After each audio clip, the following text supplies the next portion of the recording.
Mahalaliel. Ce matin, c'est juste une question de grâce. Ce mot est répété plusieurs fois et à travers le pasteur, et c'est exactement ce que je viens vous parler ce matin. La grâce de Dieu. Je ne veux pas être trop long et ouvrez avec moi votre Bible dans le livre de Matthieu. Matthieu 20, 18 à 26. Matthieu 20.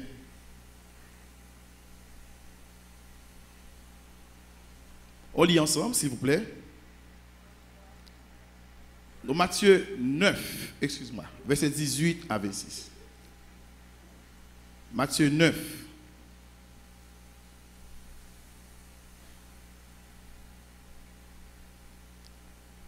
Tandis qu'il leur adressait ces paroles, voici un chef arriva, se prosterna devant lui et dit: ma fille est morte il y a un instant, mais viens, impose-lui les mains, elle vivra. Jésus se leva et le suivit avec ses disciples. Et voici une femme atteinte d'une perte de sang depuis 12 ans, s'approcha par derrière et toucha le bord de son vêtement, car elle disait en elle-même: si je puis seulement toucher son vêtement, je serai guéri. Jésus se retourna et dit, en la voyant: prends courage, ma fille, ta foi t'a guérie. Et cette femme fut guérie à l'heure même. Lorsque Jésus fut arrivé à la maison du chef et qu'il vit les joueurs de flûte et la foule bruyante, il leur dit: retirez-vous, car la jeune fille n'est pas morte, mais elle dort. Et il se moquait de lui. Quand la foule eut été renvoyée, il entra, prit la main de la jeune fille se leva. Le bruit se répandit dans toute la contrée. Amen. Ce qui m'intéresse ce matin dans le texte, c'est tout simplement la femme atteinte de la perte de sang. Le sujet de ce matin, comme je viens de le dire, c'est la grâce de Dieu. Mais la proposition du sermon, c'est seule la grâce de Dieu peut libérer totalement de toutes ses détresses. Seule la grâce de Dieu peut libérer totalement de toutes ses détresses. Bien-aimés, le profil de la vie de chaque personne n'est jamais représenté par une ligne droite. Jamais. C'est toujours comme celui d'un courant alternatif, comportant toujours des maximums et des minimums. Les maximums, ce sont les moments forts, les moments de joie, les moments de bonheur, les moments de gloire. Mais les minimums, c'est exactement les moments de souffrance, les moments de détresse, les moments de calamité. Détresse, c'est un moment de forte difficulté. Comme détresse, prenons par exemple les disciples de Jésus-Christ dans la barque. Le vent était vraiment très fort. Ces gens-là étaient pour la plupart des marins. Malgré leur expérience de la mer, ce jour-là, il devrait mourir noyé. N'était-ce pas l'intervention de Jésus-Christ qui est la source de la grâce? Ce qui est pratiquement intéressant dans le cadre de mon sermon ce matin, c'est le cas de détresse qui conduisent complètement au désespoir. Là où les hommes ne peuvent rien faire. Là où les médecins ne peuvent rien réaliser. Le chaos, le désespoir total. Et nous allons choisir 3 personnages. Le premier, c'est la femme perd 200. Le deuxième, c'est Batimée. Et le troisième, c'est Zachée, pour exprimer la grâce de Dieu. Premièrement, nous allons voir que la grâce de Dieu est puissante, bien-aimé. La grâce de Dieu est puissante parce que la grâce de Dieu fait ce que personne ne peut pas faire. À raconter l'histoire de la femme atteinte de perdre 200, peut-être elle avait essayé par tous les moyens pour trouver de la guérison. Mais pendant 12 ans, ce n'était pas possible. Pendant 12 ans. Et la perte de sang atteint premièrement son intégrité sociale. Cette femme devenait une marginalisée, dans le sens que, à l'époque, une femme atteinte de perte de sang n'était pas sociable. Mais pourtant, la grâce de Dieu l'attendait. Elle disait en son cœur, si seulement je pouvais toucher le bord de son vêtement. Bien-aimé, la perte de sang a attaqué l'intégrité physique de la dame. Perte de sang pendant 12 ans, c'est comme une sorte de cancer. Là, il n'y a plus d'espoir. Il n'y a pas possibilité de vivre, verser du sang pendant 12 ans. Mais quand la femme a touché le bord du vêtement de Christ, vous savez ce que la Bible dit? La Bible dit, une force était sortie de Jésus-Christ. Et une fois que la force a traversé la dame était guérie. Ce matin, bien-aimés, en vérité, vous pouvez ne pas être frappé de cette hémorragie. L'hémorragie que vous avez peut ne pas être manifestée physiquement comme a été celle de la dame. Mais en vérité, la grâce de Dieu a stoppé déjà beaucoup d'hémorragie dans l'assemblée. La grâce de Dieu a stoppé, et ce matin encore, Dieu veut stopper d'autres hémorragies. Hémorragie, c'est ce que vous ne pouvez pas expliquer à l'autre. Hémorragie, c'est ce qui fait déjà tellement de dégâts dans votre vie, et que là encore, ça vous ronge, et que vous n'avez personne à qui parler. Personne n'a la solution. Mais vous savez, si seulement vous pouvez toucher le bord de son vêtement, si seulement vous pouvez dire quelque chose à Jésus-Christ, il va vous entendre. Vous savez ce qu'il dit dans sa parole? Venez à moi, vous tous qui êtes fatigués et chargés, et je vous donnerai du repos.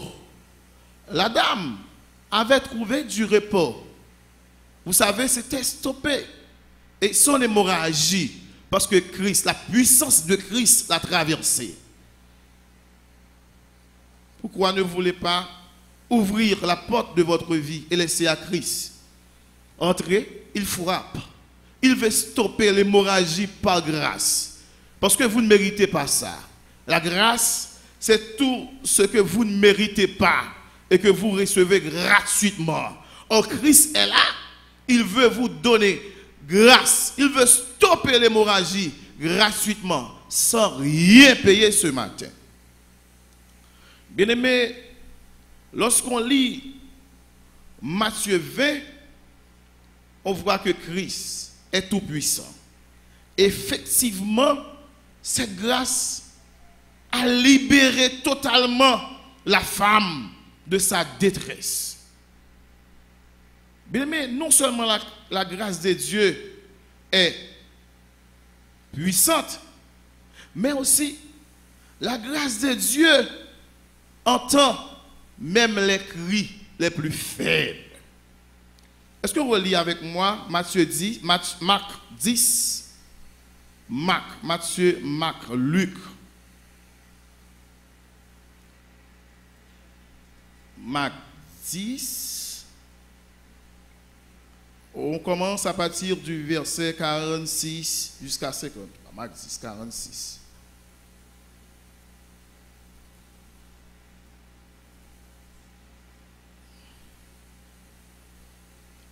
On veut lire avec moi?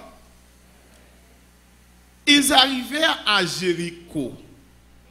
Et lorsque Jésus, avec ses disciples,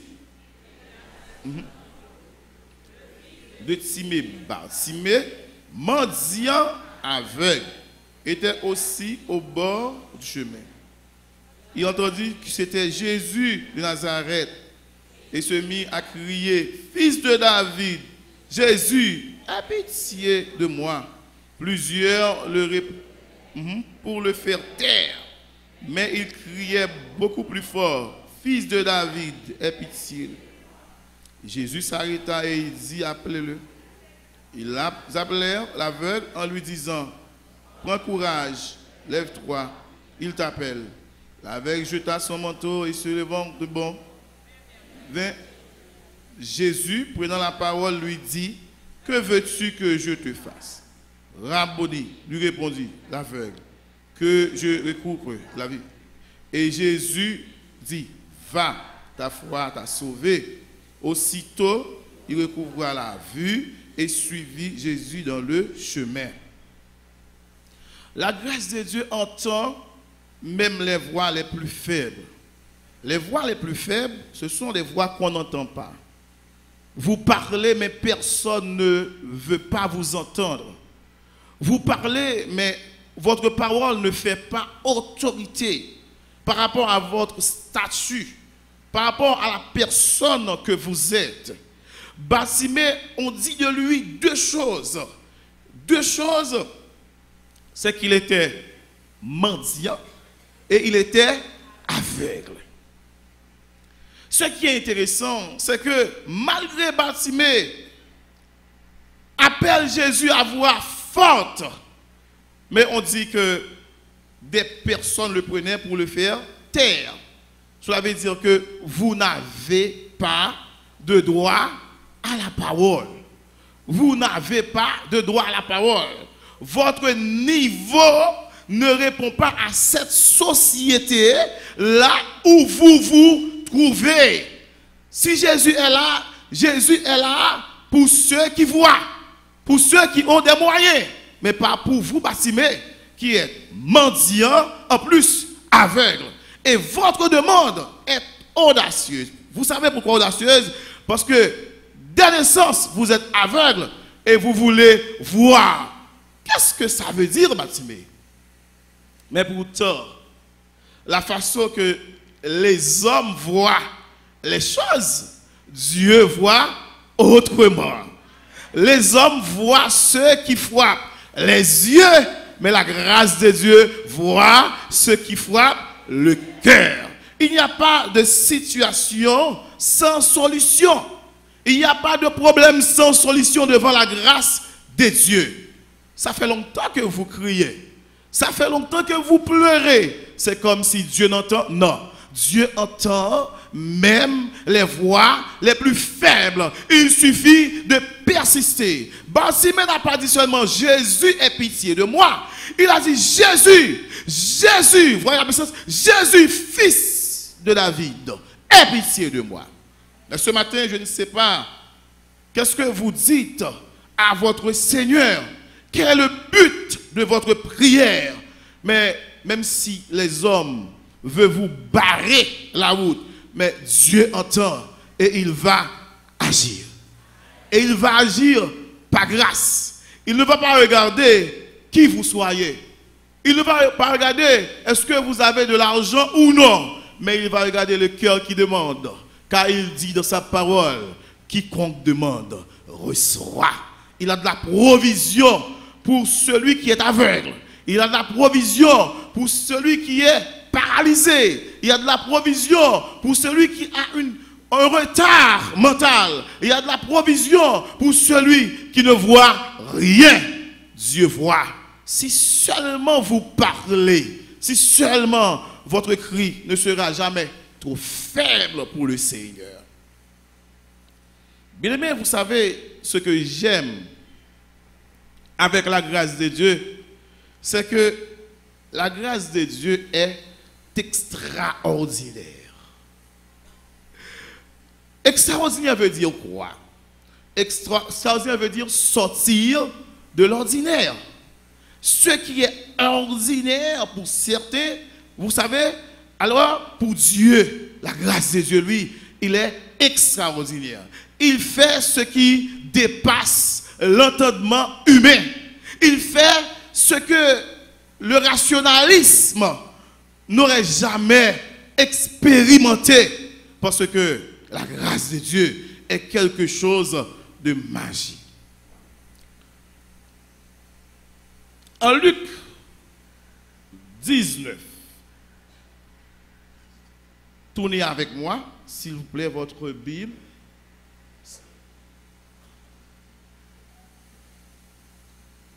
On lit les 10 premiers versets pour voir comment Dieu est extraordinaire. La grâce de Dieu. Jésus, étant entré dans Jéricho, traversait la ville. Et voici un homme riche, appelé Zachée, chef des publicains, cherchait à voir qui était Jésus. Mais il ne pouvait y parvenir à cause de la foule, car il était de petite taille. Il courut en avant et monta sur le sycomore pour le voir, parce qu'il devait... Ok. Lorsque Jésus fut arrivé à cet endroit, il leva les yeux et lui dit, Zachée, à toi de descendre, car il faut que je demeure aujourd'hui dans ta maison. Zachée se hâta de descendre et le reçut avec joie. Voyant cela, tous murmuraient et disaient, il est allé loger chez un homme pécheur. Mais Zachée, se tenant devant le Seigneur, lui dit, voici, Seigneur, je donne aux pauvres la moitié de mes biens, et si j'ai fait tort de quelque chose, de quelqu'un, je lui rends le quadruple. Jésus lui dit, maison, parce que celui-ci est fils d'Abraham, car le Fils de l'homme est venu chercher ceux qui étaient. Voyant cela, tous murmuraient et disaient, il était là, allé loger chez un homme pécheur. La description de Zachée dit clairement, selon l'opinion de tout le monde, Zachée n'était pas un homme honnête. Autrement dit, on pourrait dire en créole, excuse-moi, pour eux-mêmes Zachée, c'était on doit être longue. Ça veut dire quelqu'un qui justifie les moyens dans de mauvaises conditions. Voyant que Christ était allé chez Zachée, il murmurait et disait, il est allé chez un homme pécheur. C'est ce qui fait, c'est là le problème à travers nos assemblées. C'est parce que nous nous prenons pour des saints et les autres, ils sont des pécheurs. Nous avons Christ. Nous sommes parmi les loyaux, mais eux, ils sont là pour l'enfer. Mais écoutez, c'est parce que nous jouissons de la grâce. Combien d'entre nous ici présents étaient des hachés dans le temps? Et puis la grâce de Dieu fait de nous ce que nous sommes aujourd'hui. Exemple de Paul en 1 Corinthiens 15, 10, qui dit: je suis ce que je suis par la grâce de Dieu. Aucune personne ne peut pas lever la voix haut et fort pour dire que je suis un saint. Mais la grâce de Dieu a fait de nous ce que nous sommes. Naturellement, je ne dois pas être long, mais je dois adultérer. Je ne dois pas adultérer, même je dois se mentir. Nous avons tous quelque chose que Dieu pourrait nous reprocher ce matin.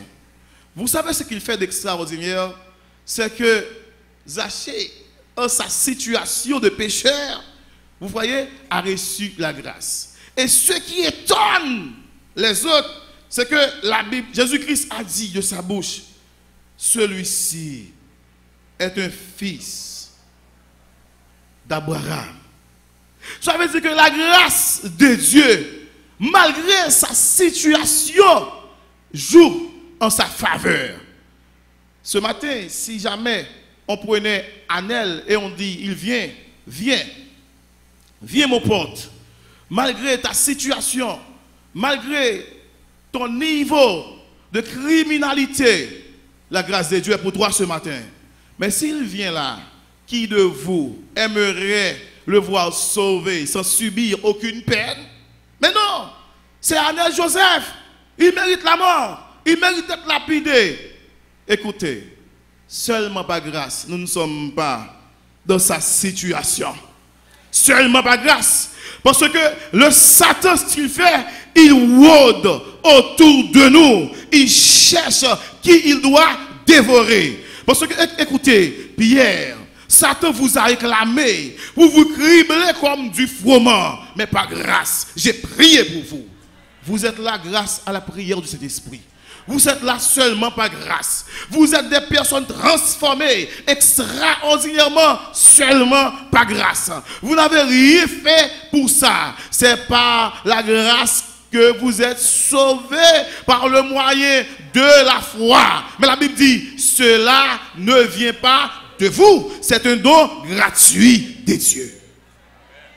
Quel monde pas vite monter quoi tout. Seul vous êtes sauvés par grâce. Bien aimé, la proposition de mon sermon, c'était justement ça. Seule la grâce de Dieu. Seule la grâce de Dieu peut libérer totalement. J'ai pris 3 personnages. La femme perd 200. Si on savait son état, elle serait lapidée à l'époque. Et vous savez ce que la Bible dit? Il y avait tellement de confusion lorsque Jésus-Christ a dit: quelqu'un m'a touché. Certains disaient: mais je ne voulais pas la mettre, aucun monde pas qu'à toucher. Ce n'était pas possible. Il y avait des contraintes. Il y avait des difficultés. Ça veut dire que, je vais vous dire, si c'était pour Pierre, fils n'a pas touché Christ du tout. C'était pour Judas, il était chiré. C'était pour Jean, il n'était pas bon. Mais par grâce. Par grâce. Malgré cette contrainte, par grâce. En vérité, il y avait des contraintes pour vous aussi, oui. Mais par grâce, vous êtes là. Restez-y. Par grâce, vous êtes là. Restez-y. Par grâce, vous êtes là ce matin. Dans le cas de Bartimée, il y avait des contraintes. Qui êtes-vous, Bartimée? Bartimée chita. Bartimée posé. Bartimée, moun qui là, c'est moun qui a des yeux. C'est un monde qui a besoin de sauver, ou même qui n'a pas compté encore. Mais il a insisté. Voulez-vous insister? Insiste. Insiste. Pour obtenir votre grâce. Insiste. Insiste. Malgré les difficultés, malgré le découragement, malgré les ondits, insiste. Pour Zachée, ce n'était pas possible. Doit être trop long. Il aurait reproché Christ de ça. Comment ça fait arriver? Comment cela peut-il être arrivé? Un pécheur comme ça. Mais ceux qui disaient ça ne pouvaient pas envoyer la première pierre. Comme Christ a dit, moun qui connaît son péché, voyez le premier coup de roche là. En vérité, par grâce, Zachée est élevé. En vérité, par grâce, Zachée a obtenu quelque chose qu'il ne savait même pas. Zachée, vous êtes un fils d'Abraham. Le salut est pour vous. Par grâce. C'est ce qui est extraordinaire de la grâce de Dieu. Il ne fait exception de personne. Si on vous humilie, si on vous met à côté, la grâce, elle vient. Si pour personne, vous n'avez aucun prix, mais pour Dieu, vous lui coûtez la prunelle de ses yeux. Restez-y dans la grâce. Restez là. Seule la grâce de Dieu peut libérer totalement toutes ces détresses. Je ne sais pas ce qui vous traverse ce matin, mais souvenez-vous que le réservoir de la grâce est là. Tant que Jésus est là. Et ce Jésus ne mourra plus jamais. Au commencement était la parole.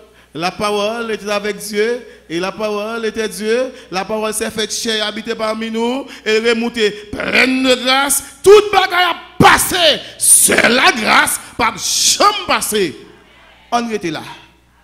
On était dans la grâce. Que bon Dieu bénisse.